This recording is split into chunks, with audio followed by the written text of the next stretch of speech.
Hola, ¿cómo están? Bueno, algunos temas técnicos, pero parece que ya se mejoró este asunto del audio. Pues bueno, me presento nuevamente. Yo soy Álvaro Contreras, yo soy cardiólogo intervencionista. Tengo una maestría en Administración de Organizaciones de la Salud y gran parte de mi práctica institucional la realizo en Centro Médico Nacional Siglo XXI. Como un centro de referencia nacional, pues bueno, nos toca de ver enfermedades de las que quieran y en particular algo que no es posible excluir de la práctica médica en nuestro mundo, ¿no? Que es el involucro del corazón o la relación que puede tener con la infección, la pandemia por COVID-19.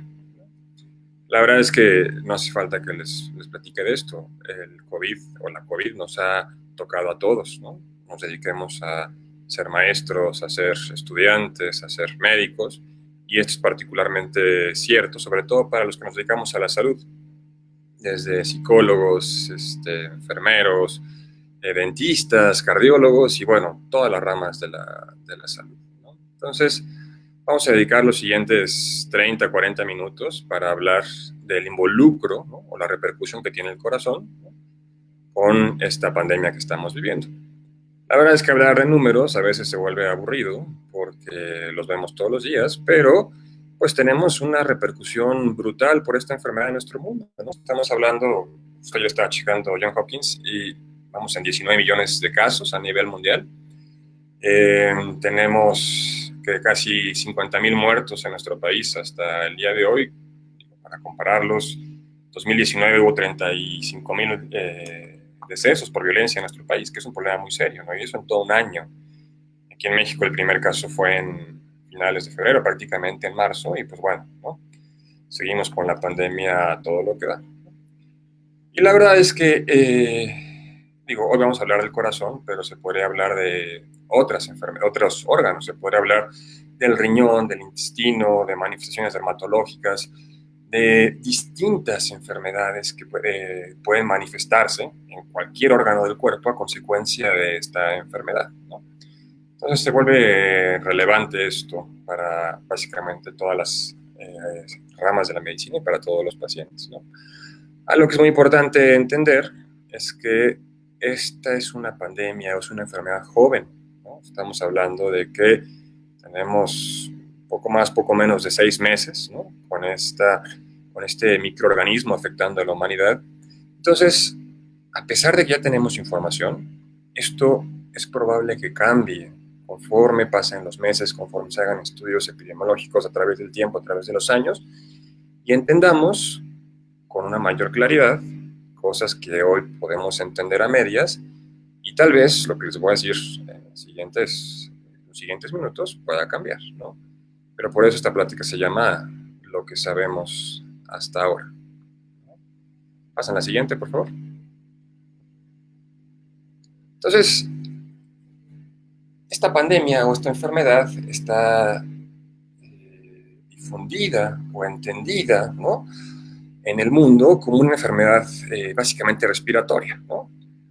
Que es una enfermedad que se manifiesta por síntomas respiratorios, nos da pues, un cuadro muy leve de gripa, ¿no? O de catarro, en ocasiones tos, escurrimiento nasal, algunas manifestaciones muy localizadas, ¿no? La famosísima anosmia, la pérdida del olfato, o en casos muy severos, ¿no?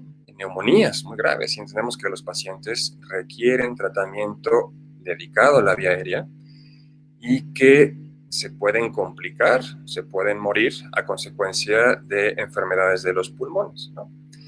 Pero como les decía hace unos momentos, hemos visto en estos meses que esto es algo mucho más complejo que una enfermedad de los pulmones. Están descritas ya enfermedades o manifestaciones clínicas a consecuencia de este virus que involucran prácticamente pues, todos los órganos del cuerpo, ¿no? Las mucosas, la piel, el sistema nervioso central, riñones, intestino, y en este caso muy particular, ¿no? Me gustaría que platicáramos del involucro que tiene el corazón con esta enfermedad, ¿no? Pero es muy importante que entendamos esto, ¿no? Que la pandemia o la infección por SARS-CoV-2 es algo que va mucho más allá de los pulmones, ¿no? y tiene una relación muy particular con el sistema cardiovascular, básicamente por esto que dice acá abajo, ¿no?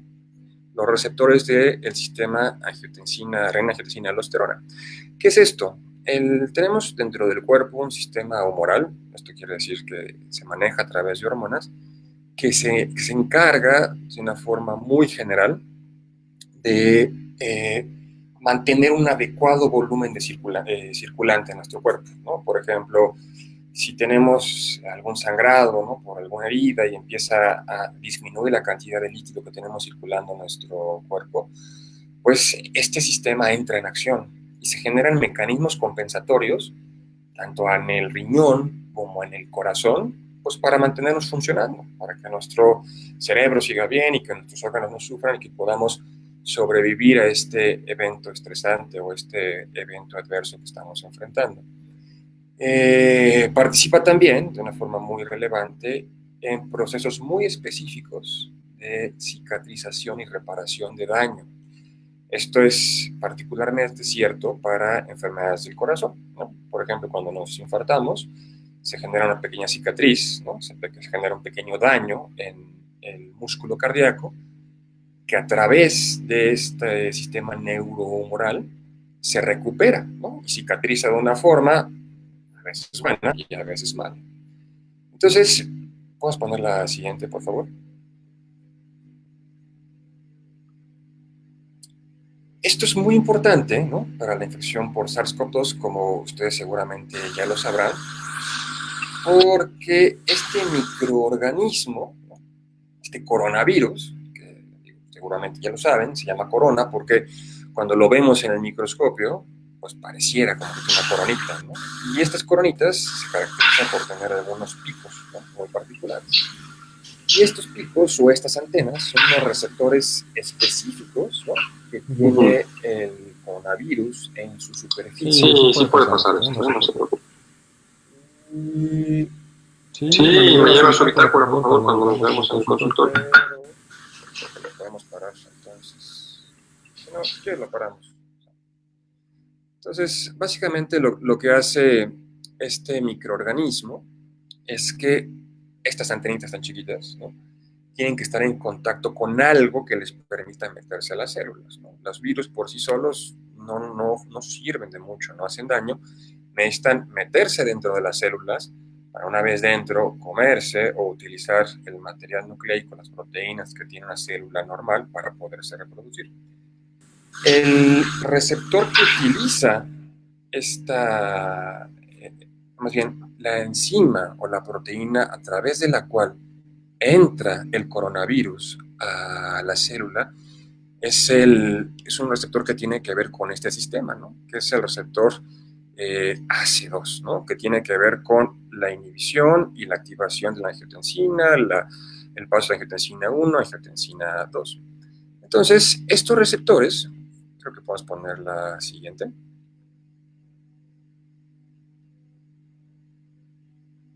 Estos receptores están básicamente en todo el cuerpo, ¿no? Por lo que les explicaba, ¿no?, es un mecanismo fisiopatológico, biológico fundamental para mantener un adecuado estado de homeostasis en nuestro cuerpo. Y es una vía metabólica, o es una vía neurohumoral, que se modifica muy frecuentemente a través de los fármacos que hacemos nosotros que usamos en la práctica diaria de nuestra medicina. No solo los cardiólogos, aquí les puse algunos datos muy relevantes, ¿no? En el mundo, de los 7.7 billones de personas que somos, 1.1 billones de personas en el mundo son hipertensas, ¿no? Hay casi 463 son muchísimos millones de diabéticos en el mundo. 30% de las personas a nivel mundial fallecen por enfermedades relacionadas con el corazón y hasta un 10% de las personas en el mundo pues tienen enfermedad renal, ¿no? Entonces, todo esto, ¿no?, tiene que ver, se los pongo, porque estas enfermedades habitualmente utilizan fármacos que se conocen como IECAs, inhibidores de la ECA, para tratar de mejorar la sobrevida de los pacientes, o para tratar de impedir que se mueran o que progrese el daño en el riñón, o sea cual sea la enfermedad. Y el uso de estos fármacos, que estoy seguro que todos ustedes, o bueno, no todos, pero muchos han escuchado o conocen a alguien que los toma, son muy fáciles de identificar. Son antihipertensivos que terminan en il, ¿no? Captopril, ramipril, sinopril, etcétera, etcétera, etcétera, ¿no? Y estos fármacos lo que hacen es que al inhibir la enzima convertidora, modifican, ¿no?, la concentración de receptores para enzima convertidora en angiotensina 2, que es este famoso ACE2 que les comentaba. Entonces, esto, en el sentido lógico de lo que pudiera esperarse, pues pudiera tener alguna implicación, tal vez buena o tal vez mala, con respecto a qué tan grave pudiera ser una infección por SARS-CoV-2 o qué tan fácil sería que nos enfermáramos, ¿no? Vamos a poner la siguiente. Y bueno, estoy seguro que todos escucharon de esto en su momento, ¿no? Cuando empezó la pandemia, los que nos dedicamos a temas de hipertensión, pues recibimos una cantidad de llamadas de nuestros pacientes que estaban muy, muy espantados, pues porque eran hipertensos y estaban tomando medicamentos y se generó mucho ruido en todo el mundo con respecto a si tomar sus medicamentos pudiera ser dañino o pudiera empeorar el pronóstico del tipo de pacientes. Porque además, ¿no?, los primeros estudios, digamos, tenemos un poco más de 6 meses de pandemia, tenemos estudios ya publicados, la mayoría son de los primeros 3 meses, ¿no?, de la enfermedad, casi todos son de los estudios que hicieron en China. Ya hay metaanálisis y estudios un poquito más recientes y también de este lado occidental, pero lo que mostraban los primeros estudios es que los pacientes que estaban más graves o los pacientes que estaban más tiempo en el hospital o los que requerían intubarse o los que se morían más, tenían varias características muy particulares, entre ellas que eran hipertensos. Entonces se generó toda esta teoría, ¿no?, de si el consumo crónico de estos medicamentos y la regulación a la alta, quiere decir, si yo tomo este medicamento, el captopril, por ejemplo, tengo una mayor concentración de receptores AC2 en mi cuerpo y que esto pudiera hacer que me enfermara más fácil, ¿no? Hubo muchos problemas con esto, mucha inquietud, mucha incertidumbre, y la verdad es que había muy poca información para tomar decisiones al principio de la pandemia, pero afortunadamente se vio de una forma temprana, ¿no?, que esto no era cierto, que el consumo de estos fármacos no empeoraba las posibilidades de un paciente de infectarse o de morir, ¿no?, en el hospital por la enfermedad. Entonces esto, pues bueno, dio mucha tranquilidad y ayudó a que los pacientes pudieran continuar con su tratamiento sin tener que someterse a cambios bruscos, porque además el cambio de fármacos, bueno, requiere algunas indicaciones muy particulares y se presentaron, ¿no?, los casos que algunos pacientes, por miedo, ¿no?, a la enfermedad, pues suspendieron su tratamiento, ¿no? Entonces, pues bueno, tenía la lógica de que esto podía disminuirles, ¿no?, las posibilidades de infectarse o que si se infectaban pudieran estar menos graves, pero los exponía a todos los riesgos de la hipertensión arterial sistémica descontrolada, que es un tema, pues bueno, que mata a miles de personas en todo el mundo, ¿no? Y esto exclusivamente hablando de hipertensión, ¿no? Esto pudo haber sido algo relacionado también a problemas de falla renal, a problemas de falla cardíaca. Hay muchas indicaciones por las cuales se toman estos medicamentos, ¿no? Vamos a poner la siguiente, por favor. Entonces, no me voy a detener demasiado en darles números, en decirles 30%, 15%, 58 pacientes. Me gustaría más que pudiéramos todos entender estos puntos particulares para que podamos digerir y analizar lo que nos dice la información hoy en día y que de acuerdo a eso podamos tener una mejor toma de decisiones, ¿no? Entonces, básicamente vamos a hablar de estos 3 puntos, ¿no? Tenemos que entender cómo es que tentativamente la infección por SARS-CoV-2 puede dañar a nuestro corazón. Existen muchos mecanismos fisiopatológicos, pero vamos a hablar primordialmente de 5, va a ser muy fácil explicarlos, para que entendamos cómo es que esta enfermedad puede dañar a nuestro corazón, al sistema cardiovascular. Punto número 2, es muy importante que entendamos cómo se mide el daño y esto es súper importante para que entendamos lo que nos dicen los estudios, porque si de repente uno lee un estudio de estos, te lo platicaré más adelante, ¿no? Un estudio de resonancia magnética que demostró que 70% de los pacientes tienen afectación del corazón, pues vamos a meternos en una situación de pánico, ¿no? Y la verdad es que las situaciones clínicas no son así.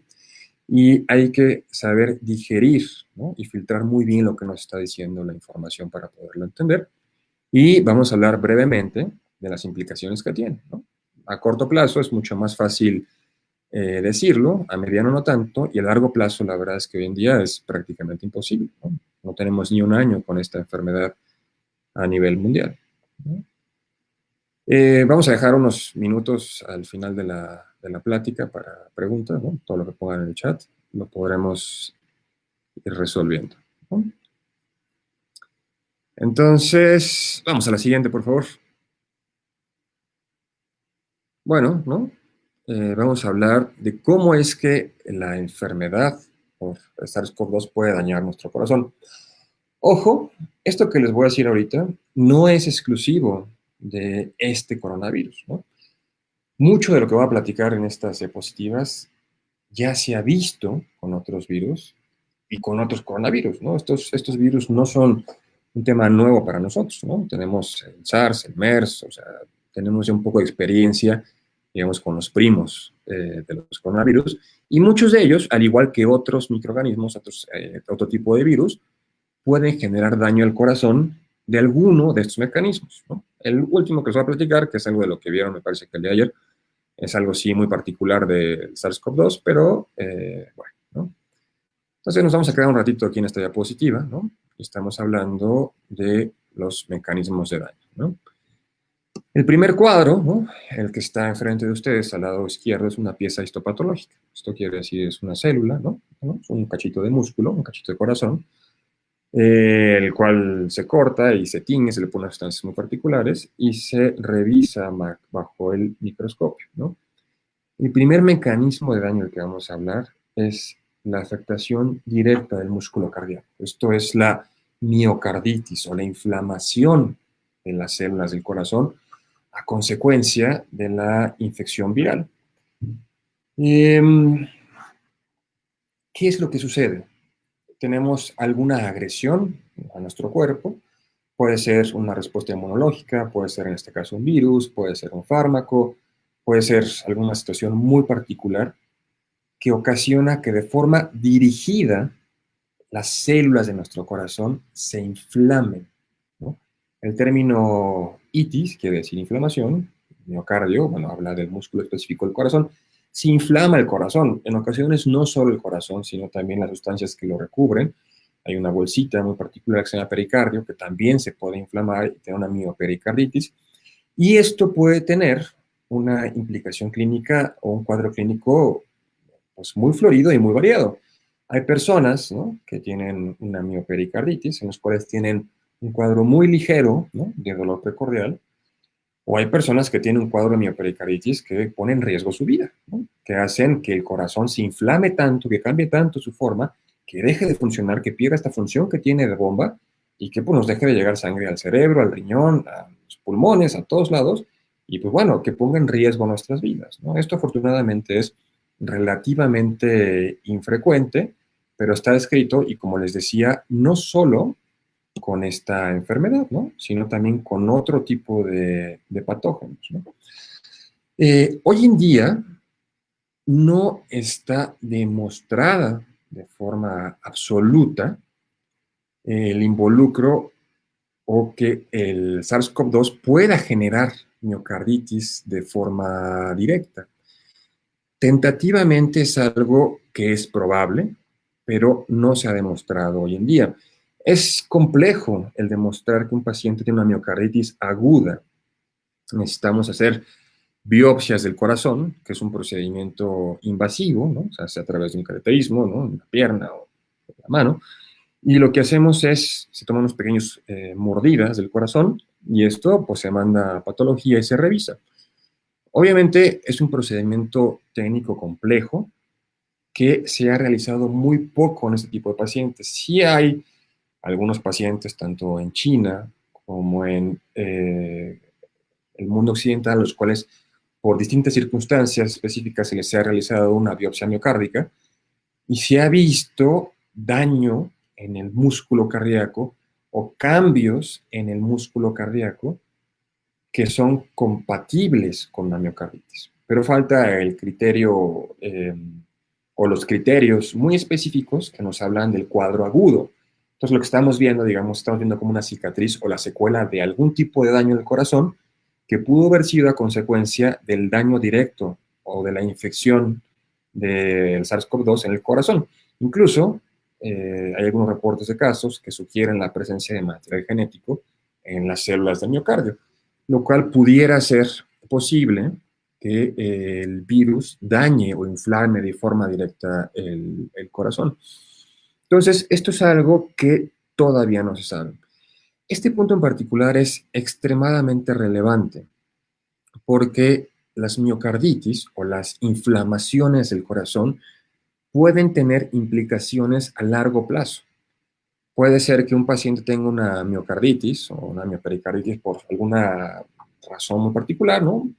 Un enterovirus, adenovirus, que tenga un cuadro clínico muy leve y que más adelante, 5, 10, 15 años, 20 años después, el paciente presente arritmias, que pueden ser arritmias graves, o que presente falla cardíaca, ¿no? Que este daño incipiente, ¿no? Esta pequeña lesión del corazón, genere con el paso del tiempo algún tipo de mecanismo vicioso, fisiopatológico, que progrese a daño franco en el corazón. Esto les es muy relevante por algunos estudios que se han publicado recientemente, digamos, la forma no invasiva, ¿no? Un estudio desde fuera del cuerpo que nos permite saber que un corazón tiene cambios compatibles o que estuvo expuesto a un evento de miocarditis es una resonancia magnética, ¿no? Que es un estudio es relativamente complejo de hacer porque no hay en todos lados, no todas las personas saben hacerlo. Y en el caso particular de los pacientes infectados, ¿no? Por SARS-CoV-2, por todos los temas, ¿no? De aislamiento que requieren, pues es muy difícil que se pueda hacer. Pero en este estudio lo que hicieron es que hicieron resonancias a pacientes que ya habían terminado el proceso de la enfermedad, pacientes que en teoría ya estaban sanos o ya estaban curados, y se encontró que hasta un 60% de los casos tenían alguna cicatriz o alguna secuela de involucro o de afectación cardiovascular, muy probablemente por este virus. Y este estudio fue muy interesante porque hasta un 60% de los casos fueron pacientes que se manejaron en casa, que estuvieron con manejo sintomático, que nunca pisaron el hospital. Esto es muy importante, porque mucha de la información que tenemos hoy en día viene de los pacientes hospitalizados. Si están hospitalizados, o sea, sabemos que esos pacientes están más graves, están en riesgo su vida, tienen falla orgánica, tienen comorbilidades, suelen ser pacientes de una edad avanzada. Entonces son pacientes que por definición se encuentran en un estado de salud mucho más delicado. Y esto, lo que les pasa a estos pacientes que están más graves, no necesariamente es cierto para los pacientes que tienen enfermedad leve o incluso enfermedad pues básicamente asintomática. Entonces, este estudio es muy interesante. Fueron pocos pacientes y seguramente existe un sesgo de selección. Quiere decir que los investigadores no pudieron ser muy parejos en quiénes escoger, sino tuvieron que escoger un grupo muy particular de personas y tal vez por eso generaron resultados tan elevados o tan alarmantes, ¿no? Pero bueno, no existe todavía involucro fehaciente absoluto, ¿no? De la miocarditis viral aguda, pero es muy probable que sí sea uno de los mecanismos de daño. Otro mecanismo de daño, el cual está bueno, básicamente demostrado, y nuevamente no es exclusivo de la infección por SARS-CoV-2, sino puede presentarse en otras neumonías, en otras patologías, es la hipoxemia, ¿no? Hipoxemia quiere decir que no llega suficiente sangre al músculo del corazón. El corazón requiere gasolina para funcionar, ¿no? La gasolina en este caso, entre otras cosas, es el oxígeno, y el oxígeno pues llega a través de la sangre y la sangre se oxigena a través de los pulmones, ¿no? Entonces un paciente que está infectado tiene un cuadro grave, ¿no? De COVID y tiene mucho involucro en los pulmones, ¿no? Tiene pulmones llenos de líquido, tiene pulmones rígidos, tiene alterada la capacidad de los pulmones de oxigenar la sangre, pues lleva menos sangre al resto del cuerpo, ¿no? Y además, ese tipo de pacientes, pues obviamente se encuentran en estado crítico y son pacientes que requieren de un mayor soporte, de una mayor reserva biológica. El cuerpo, digamos, necesita pisar el acelerador para poderse enfrentar o recuperarse de esta enfermedad. Entonces, tenemos un mecanismo el cual fracasa en las dos formas. El corazón requiere trabajar más para poder sacar adelante el cuerpo, pero recibe una menor cantidad de oxígeno, ¿no? Por este involucro pulmonar, y esto puede ocasionar que el músculo cardíaco sufra y probablemente si ya tenía cierto grado de daño o cierto grado de enfermedad cardiovascular, al exponerse a este estrés aumentado, pues, bueno, lo que va a suceder es que se va a manifestar de alguna forma el daño. Esto lo platicaremos un poquitín adelante, de cómo nos damos cuenta cuando el corazón está dañado o está sufriendo, ¿no? Entonces, es unos mecanismos que muy probablemente contribuyan al desarrollo del daño miocárdico en el contexto de una neumonía por COVID, por ejemplo, ¿no? La imagen de abajo a la izquierda, ¿no? Que se ve un corazón ahí roto, es una manifestación clínica de enfermedad cardiovascular que nuevamente no es exclusiva de SARS-CoV-2, que es la miocardiopatía inducida por estrés, ¿no? O el síndrome del corazón roto, o el síndrome de Takotsubo, ¿no? También conocido con ese nombre, que básicamente lo que sucede es que tenemos una respuesta exagerada y anormal a la elevación súbita, ¿no? De las enzimas que estresan a nuestro cuerpo, de las hormonas que estresan a nuestro cuerpo, las hormonas del estrés. No me refiero tanto al estrés psicológico, sino a adrenalina, noradrenalina, cortisol, las hormonas que libera nuestro cuerpo cuando se encuentra ante un estímulo que requiere que el cuerpo se ponga las pilas y trabaje de una forma mucho más intensa. Y esta elevación abrupta, ¿no? De neurotransmisores y de enzimas y de hormonas genera que el corazón modifique su forma y de tener una forma normal haya segmentos en los cuales ya no se pueda mover como se debe mover, haya segmentos del corazón que crezcan de una forma abrupta y de una forma muy general que se pierda la fuerza o el funcionamiento normal contráctil del corazón, que pierda su función de bomba. Esto está descrito en otra cantidad de patologías, pero es algo que se puede ver con relativa frecuencia en pacientes que se encuentran en estado crítico. Normalmente un paciente con neumonía grave, ¿no? Por SARS-CoV-2 o por falla orgánica múltiple, puede tener esta manifestación clínica y tener enfermedad cardiovascular por esta enfermedad, ¿no?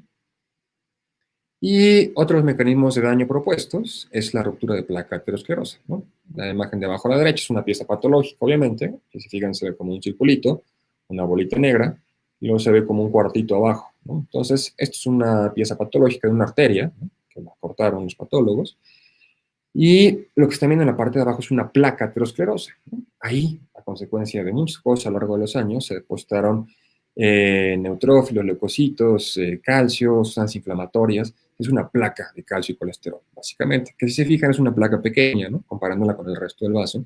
Es una placa que mide 20-30% de la luz del vaso. Este tipo de placas no suelen generar síntomas.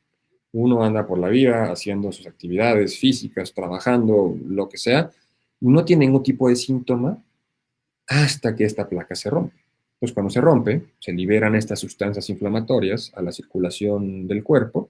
El cuerpo piensa que tiene una cortada, más o menos así es la lógica del cuerpo en ese momento, que está sangrando en ese sitio muy particular, estamos dentro de la arteria del corazón, y manda plaquetas y trombina y forma un coágulo en ese lugar, ¿no? Entonces se genera un trombo que obstruye la luz del vaso y esto ocasiona un infarto, ¿no? Está bien descrito, nuevamente no solo para esta patología viral exclusiva, que cuando el corazón se expone a grados elevados de estrés, puede presentarse fractura de estas placas. Estas placas que llevan ahí muchos años sin darnos ningún tipo de problema, pues de repente se rompen y tenemos un infarto, ¿no? Entonces, básicamente estos son los 4 mecanismos asociados o que se le atribuyen, ¿no? Al COVID como como que pueden ocasionar enfermedad cardiovascular. Y la siguiente diapositiva, que es algo que han escuchado en muchos lugares, ¿no? En el radio, en las revistas, que es la famosísima tormenta de citocinas, ¿no? Que es una respuesta inflamatoria normal. Las citocinas son proteínas que sirven para proteger nuestro cuerpo, pero por causas muy particulares, que no es tema de esta plática, en los pacientes que tienen infección por SARS-CoV-2 pueden presentar esta respuesta inflamatoria pues, descontrolada, ¿no? Una respuesta loca que genera una tormenta de citocinas, se liberan de una cantidad abrupta y enorme de citocinas en todo el cuerpo y genera inflamación sistémica. Y esto obviamente puede dañar el corazón y básicamente todo el cuerpo, ¿no? Es una situación clínica pues habitualmente catastrófica. Estamos un poquitín en tiempo, podemos ver la siguiente. Entonces, les decía que es muy importante platicar de esto, de cómo es que medimos el daño o cómo sabemos que una persona que tiene infección por SARS-CoV-2 tiene daño en el corazón, y básicamente hay dos formas muy sencillas. Una es con marcadores séricos, esto quiere decir, se toma una muestra de sangre y se mide una proteína específica del corazón que se llama troponinas. Las troponinas están única y exclusivamente en el corazón. De una forma muy general, sabemos que si se elevan, ¿no?, los niveles de troponinas, más allá de lo que podemos medir, sabemos que existe algún grado de daño en el corazón. No sabemos si es mucho, es poco. Habitualmente, mientras más altas son las enzimas, es mayor la extensión del daño, pero no sabemos qué tanto está repercutiendo esto en la función o en la fuerza o en la forma del corazón. Es una forma muy sencilla de medir el daño cardíaco, y esto es algo que se ha estudiado de forma repetitiva en los distintos lugares del mundo en los cuales se han hecho protocolos de pacientes hospitalizados con COVID, y se ha visto que los pacientes que tienen elevación de enzimas tienen muchas mayores probabilidades de estar en terapia intensiva, de requerir intubación y, sobre todo, de morirse, ¿no? Nuevamente, aquí seguramente tenemos un sesgo de selección, porque un paciente que llega al hospital seguramente tiene otro tipo de enfermedades. Seguramente tiene enfermedad del corazón, tiene diabetes, tiene falla renal, tiene alguna situación clínica adicional que pudiera aumentar el riesgo de que se presente el daño al corazón, ¿no? Como las cosas que hemos platicado en los últimos minutos. Pero es indudable que mientras se encuentren elevados estos marcadores séricos, tenemos un peor pronóstico para nuestros pacientes en el contexto de la infección por SARS-CoV-2, ¿no? Y la otra forma que tenemos para saber si un paciente tiene pérdida de la fuerza o de la forma o de la función del corazón es en estudios de imagen, que esto puede ser algo relativamente sencillo, como es un ecocardiograma, ¿no? Un ecocardiograma es un ultrasonido del corazón que se hace habitualmente en la cama del paciente. Es relativamente sencillo poderlo hacer y visualiza de forma directa el corazón, ¿no? Y permite ver el tamaño de las cavidades, medir flujos, sobre todo cómo está bombeando bien, está bombeando mal. Les digo, es muy sencillo de hacer, pero incluso para este tipo de pacientes se ha vuelto complejo el poderlo realizar.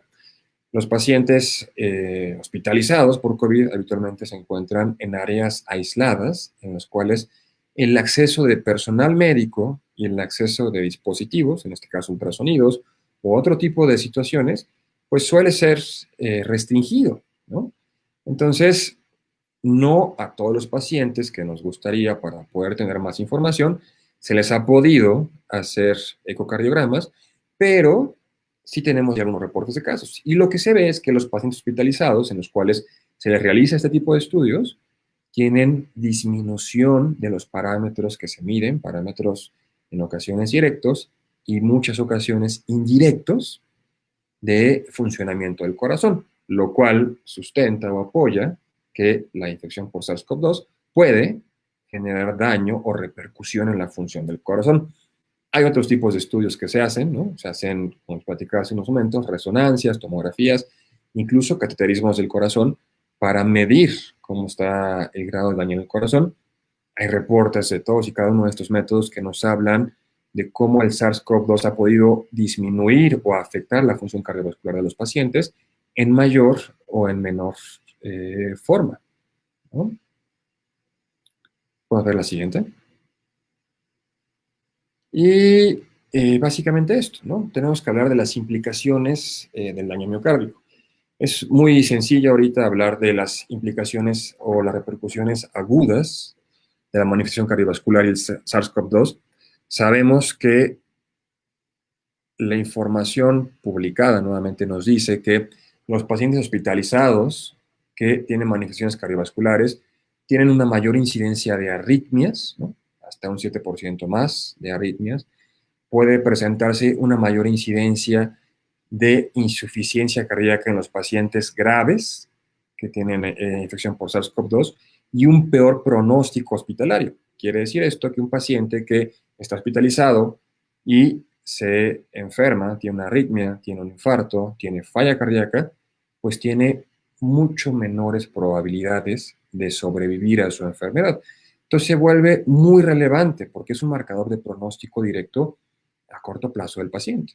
Entonces es muy importante que nosotros como médicos estemos al pendiente de las manifestaciones cardiovasculares de la enfermedad.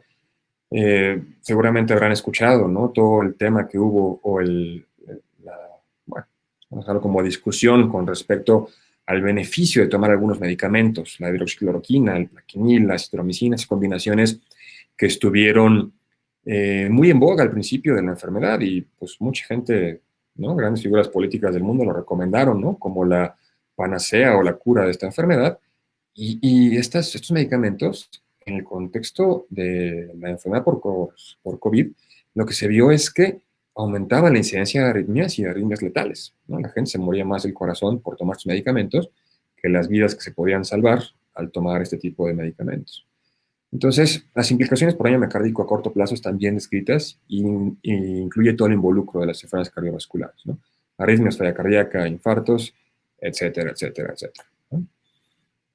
Y a mediano, ¿no? Y a largo plazo, que es lo que les platicaba hace rato, no sabemos, ¿no? Es una enfermedad muy joven, no tenemos estudios de seguimiento a 1, 5, 10, 15, 20 años. Esto solo el tiempo lo dirá, pero sí es algo que la comunidad científica está poniendo mucha atención, porque cada vez se demuestra, ¿no? Por estudios con mayor solidez o robustez científica, como el que les platicaba la resonancia, que existe cierto grado de evidencia de daño al corazón, ¿no?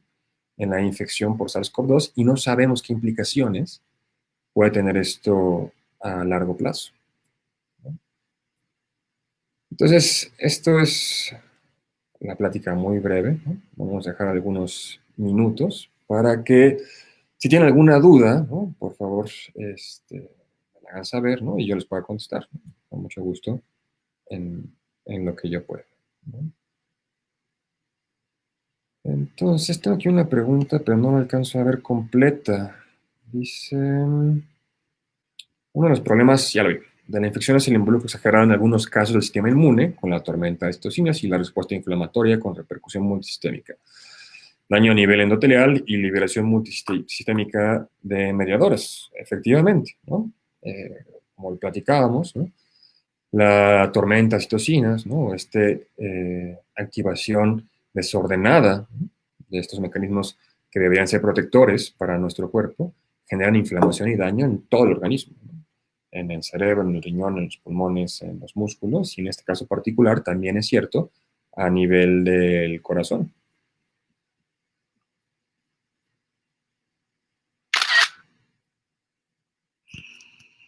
Y vamos a ver, Belén nos pregunta, recomienda que los pacientes con COVID-19 aislados en casa deben usar el oxímetro de pulso para monitorear la frecuencia cardíaca. Es un beneficio adicional, ¿no? De usar el oxímetro de pulso que nos permite saber cómo está nuestra frecuencia cardíaca. Habitualmente, o más bien lo normal es que tengamos entre 60 y 100 latidos por minuto. Depende mucho de las condiciones clínicas del paciente, de su edad, de si es deportista, de si toma algunos medicamentos, que pudiera tener una menor digamos, una menor o mayor frecuencia. Los pacientes que están en un proceso séptico, que están infectados por alguna causa, habitualmente tienen una frecuencia cardíaca más alta. Es una respuesta fisiológica al estrés, ¿no? Los pacientes tienen por fiebre, por dolor o por alguna situación distinta, tienen taquicardia. Entonces tampoco es para extrañarse que un paciente que está con fiebre, ¿no? O con mucho malestar, tenga 110, ¿no? 120 de frecuencia cardíaca. Aquí tal vez la parte más importante es el monitorear los síntomas, ¿no? Saber que el paciente no tenga falta de aire, que no sean demasiado aparatosas, que no se queje de estas palpitaciones, que las palpitaciones no le generen dolor de pecho o que no tenga desmayos por frecuencias cardíacas muy bajas. En los casos particulares se vuelve bastante útil el uso del oxímetro de pulso.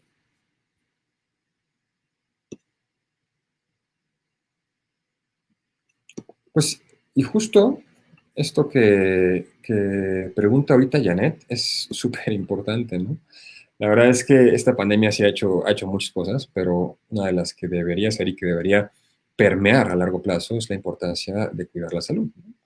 Todos hemos visto, ¿no? Muy aparatosos, salen noticias, ¿no? Pacientes multimillonarios, ¿no? La élite política, la élite de la economía, empresarios, y se enferman, ¿no? Y algunos, lamentablemente, fallecen.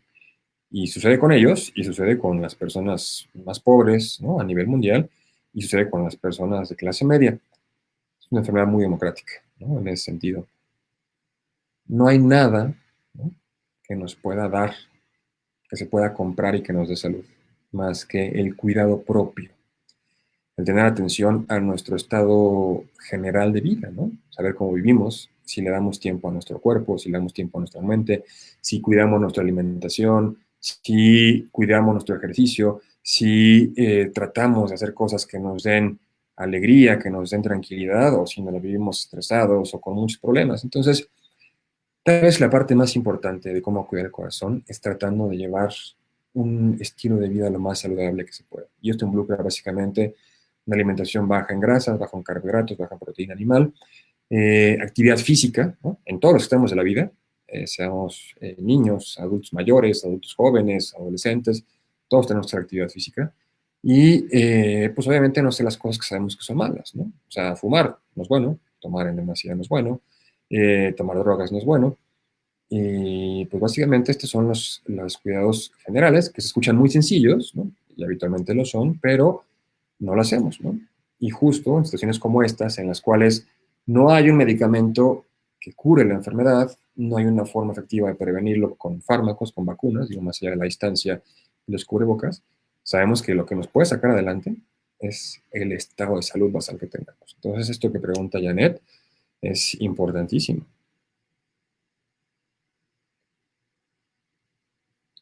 Y Paulina pregunta, entonces, ¿se descartó que los IECAS incrementen el riesgo de complicaciones por SARS-CoV-2? No, no está descartado de forma absoluta, no está demostrado de forma absoluta. De hecho, hay estudios que sugieren, y se ha convertido en un blanco terapéutico, que el consumo de estos medicamentos puede disminuir la severidad. Ahora estamos hablando del otro extremo, ¿no? Al principio se decía de que esto pudiera aumentar, ¿no?, las complicaciones del SARS-CoV, pero la inhibición a través del consumo de IECAS, el AC2, ¿no?, y toda la cascada de renin-angiotensina y aldosterona, tiene efectos antiinflamatorios y protectores de la vasculatura a nivel pulmonar. Hay estudios corriendo, por ejemplo, con el ramipril, que sugieren que puede haber beneficios. Entonces, siendo muy estrictos y muy puristas, no está descartado, no está tampoco confirmado, e incluso se está explorando la otra posibilidad. Lo que sí es cierto, lo que sí se descartó ya y lo que se recomienda es que los pacientes continúen con su tratamiento, los pacientes que estén tomando IECAS por alguna razón particular, y que no lo suspendan ni lo cambien por esta situación clínica muy particular. Pues Josh nos pregunta qué tanto las arritmias tienen que ver con la afección directa del virus versus la utilización de macrólidos por las infecciones bacterianas agregadas. Pues las dos, ¿no? Los macrólidos es un grupo de antibióticos que tiene, bueno, que se usan para muchas enfermedades, que tiene la particularidad que modifican algunos intervalos que tienen que ver con el sodio, el potasio, el cloro, el calcio en el corazón, y que esto nos puede predisponer al desarrollo de arritmias.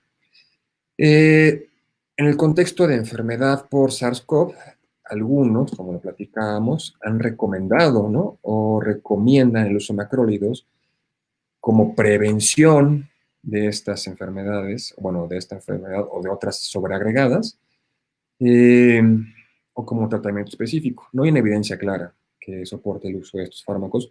Lo que sí les puedo decir es que un paciente hospitalizado o un paciente al cual se le va a dar una combinación de fármacos, en particular macrólidos con hidroxicloroquina, por ejemplo, requiere monitoreo electrocardiográfico. Hay que estar midiendo el QT, que es un parámetro que nosotros podemos ver para tratar de predecir si este paciente va a hacer complicaciones. No sabemos cuál de los dos es más importante, ¿no? Te puedo contar de una paciente que tengo que tiene 70 años y ella tiene 30, 40 años con una arritmia muy bien controlada, ¿no? Y una dosis muy bajita de medicamentos. Ella se infectó en abril, le fue muy bien, no pasó a mayores, y en mayo su arritmia se descontroló por completo, ¿no? Y hay que subir fármacos, cambiar, y probablemente haya que meterla a un estudio electrofisiológico. Es un estudio muy particular para quemar la arritmia, y ella tenía 30 o 40 años con la enfermedad muy estable, ¿no? Y lo único que le sucedió ahorita es que se infectó y esto modificó el comportamiento de su arritmia. Entonces, no es una respuesta que yo te pueda dar con absoluta certeza ahorita, pero te puedo decir que es muy importante vigilar el componente eléctrico de estos antibióticos, ¿no? La repercusión que pueden tener, porque ahí sí podemos prevenir. Básicamente es esto que pregunta Rosman, ¿no? La dextroroquina con la citromicina afecta el corazón. Estas combinaciones, o al tomar de forma combinada estos medicamentos, podemos prolongar de forma iatrogénica, esto quiere decir de forma, no digo, no intencionada, pero a consecuencia de nuestras acciones, unos intervalos, ¿no? Que tengan que tener parámetros muy específicos en el corazón de duración y que al modificarlos nos predispone a hacer arritmias letales, ¿no? De aquí que es muy importante ser muy responsables, ¿no? Las personas que no son expertas en estos temas, independientemente de que sean, pues, figuras públicas, políticas, empresarios o lo que sea, no deben de realizar recomendaciones sin un sustento académico y científico, ¿no? Digo, eso es punto y aparte, ¿no? Pero todo el tema del óxido de cloro es algo muy similar, ¿no? No hay una evidencia científica que respalde o soporte el uso. De hecho, en este caso particular de la hidroxicloroquina con citromicina, está más que demostrado que no se debe dar. O sea, la información científica sobre ella ya dijo, hace daño. Y hay personas, ¿no?, que lo siguen recomendando. Entonces, pudiera utilizarse en situaciones muy particulares y bajo la expertise y el ojo médico que está al pendiente de esto, pero no, digamos, como algo que tuviera que indicarse sin seguimiento médico especializado.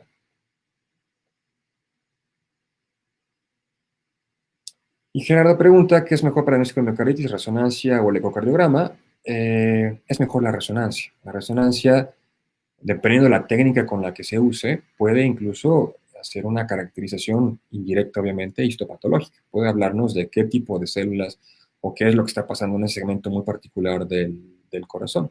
El ecocardiograma puede medir algunos parámetros directos o indirectos que nos sugieran que el paciente tiene una miocarditis, pero sin duda alguna es mucho mejor la resonancia. Solo que es más complejo realizarlo, es menos accesible. Pero esa sería la respuesta. Y Salvador, en caso de tener neumonitis en asintomáticos en casa, ¿qué medidas podríamos aportar? La neumonitis es la inflamación, pues, de la vía aérea, ¿no? Los alvéolos. Sería un caso distinto a lo que estamos hablando ahorita, ¿no? Tal vez, no sé si la pregunta vaya en relación a miocarditis, pero bueno, neumonitis habría que darle también soporte y bueno, sería tema de platicarle a un experto distinto, ¿no? Y nos preguntan, ¿cuánto tiempo pueden durar los efectos de la tormenta de citocinas? Es una pregunta capciosa, ¿no? Porque tenemos los eventos agudos, ¿no? Cuando se libera la tormenta de citocinas y, como lo dicen las tormentas, bueno, no deberían ser para siempre, ¿no? Es un evento agudo, ¿no? Pero habría que pensar qué es lo que pasa si el paciente sobrevive esto, ¿no? Si expuso a mucho daño en el riñón, en el corazón, por ejemplo, lo que platicamos en los momentos, ¿no? Si esa tormenta de citocinas genera una miocarditis, una miopericarditis y genera falla cardíaca, tal vez pueda ser una situación clínica que dure para muchos años, ¿no? Para toda la vida. Puede ser algo que una vez que el paciente sobreviva a este cuadro clínico, pueda recuperarse de una forma completa, ¿no? Con apoyo de fármacos.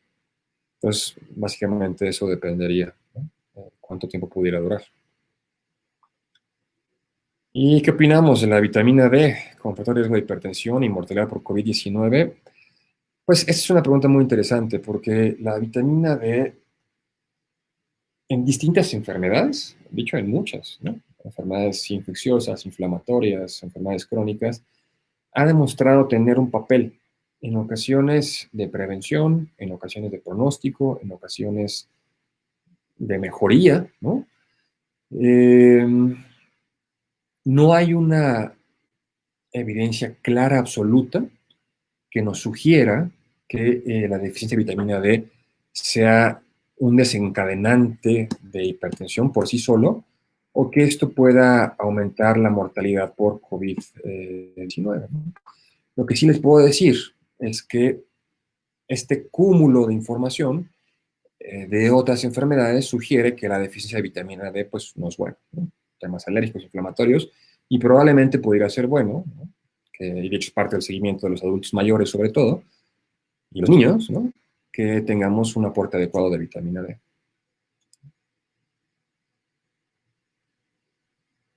Pues Quetzal nos pregunta, ¿qué opino del uso de anticoagulantes? En su experiencia, ¿cuáles son los más recomendables?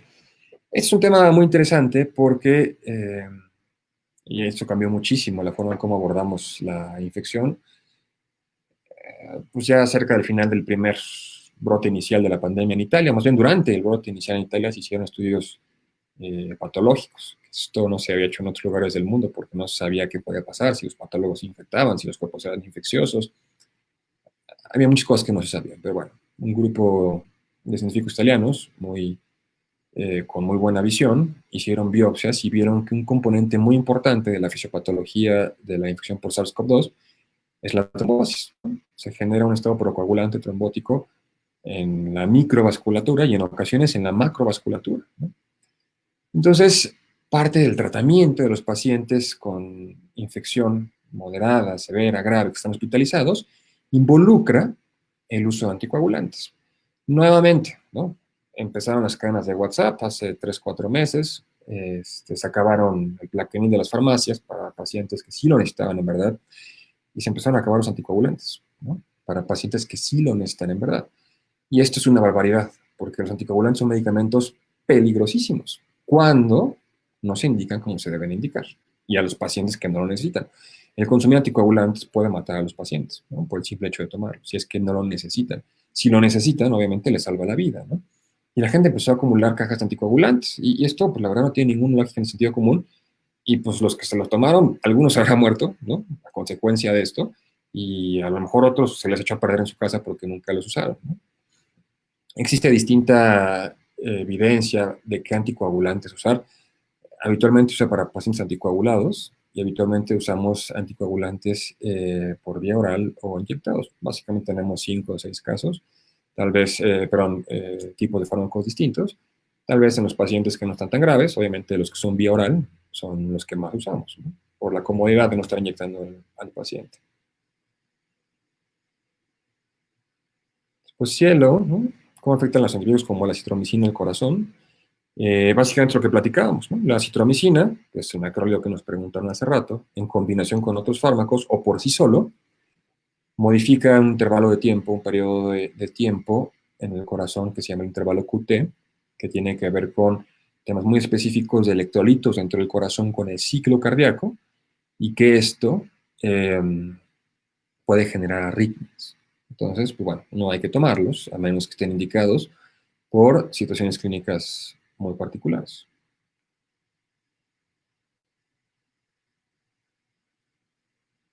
Y Edgar, ¿no? Un paciente hipertenso diabético que está enfermo, habría que tomar un electrocardiograma.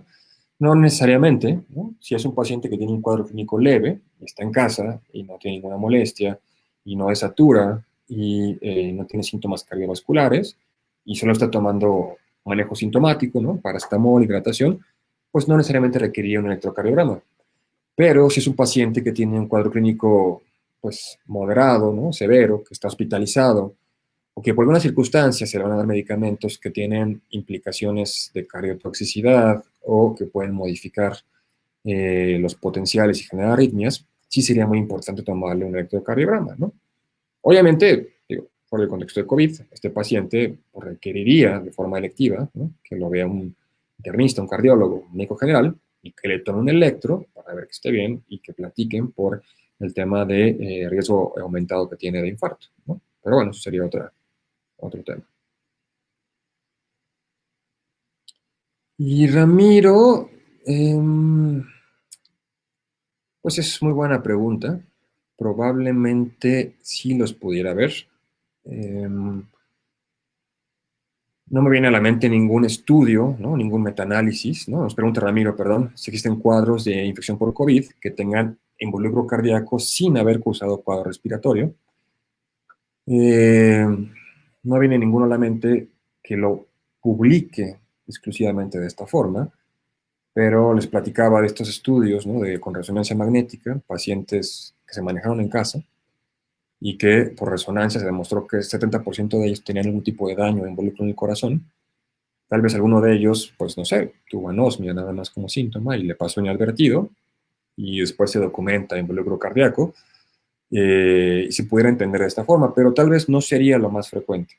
Entonces digo, no hay ningún estudio que yo sepa que lo hayan puesto de esta forma, ¿no?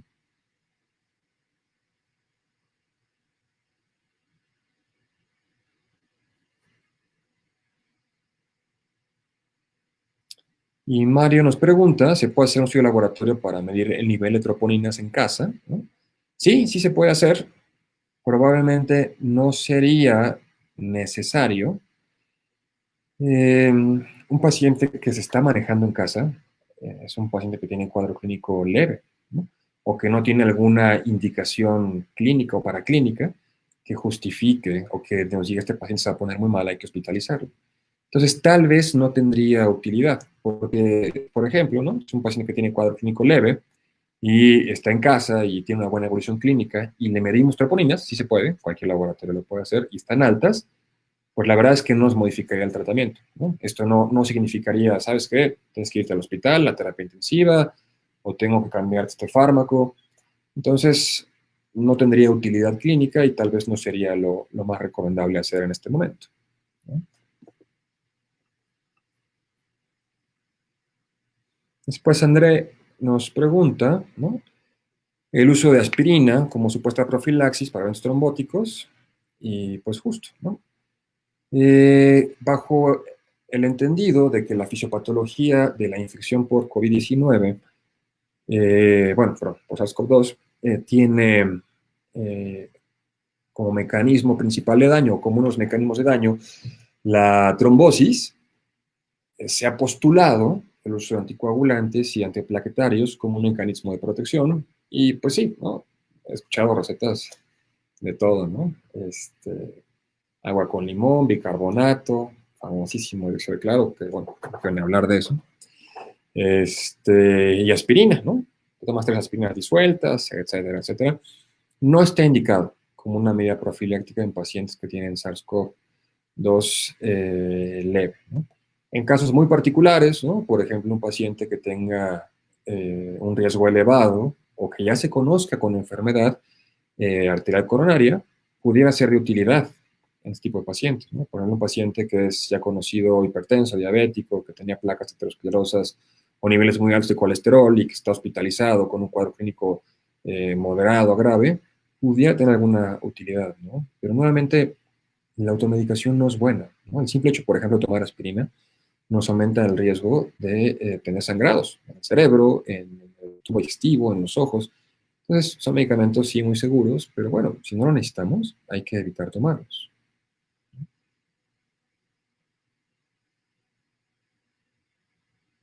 Y Alfredo, ¿no? Un paciente que nos pregunta, tiene un paciente que tuvo COVID, ¿no? Cuadro clínico leve, de la tercera edad. ¿Sería necesario que lo viera un cardiólogo después de la curación? No necesariamente, ¿no? Obviamente valdría la pena, como todos los adultos, no entiendo, me refiero a alguien mayor de 18 años, que pues vaya al médico a revisión una vez al año por lo menos, ¿no? Es particularmente cierto para un adulto mayor, ¿no? Es importante que vaya con el médico general, con el geriatra, con el internista, con el cardiólogo, con quien quiera, que pueda revisarlo de una forma integral, saber cuáles son sus riesgos y de acuerdo a eso, pues hablar de temas de prevención, ¿no? Pero no necesariamente tendría que ir con el cardiólogo si es que no tuvo ningún síntoma cardiovascular.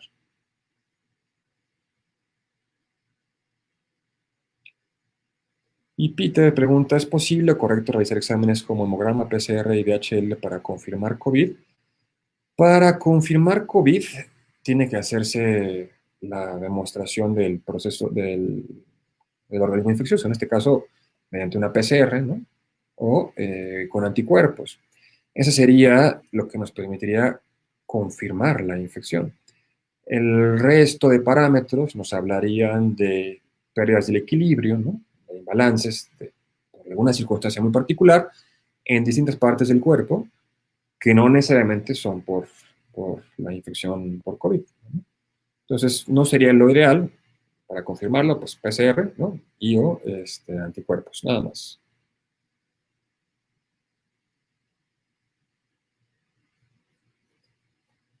Mm, Creo que esta fue ya la última pregunta, ¿no?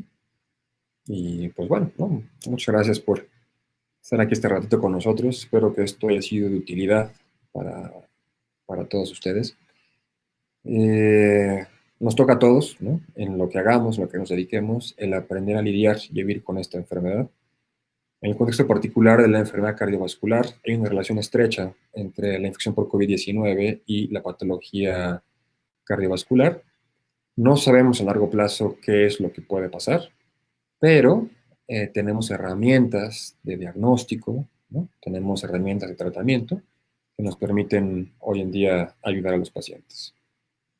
Y pues muchas gracias por acompañarnos. Que tengan un excelente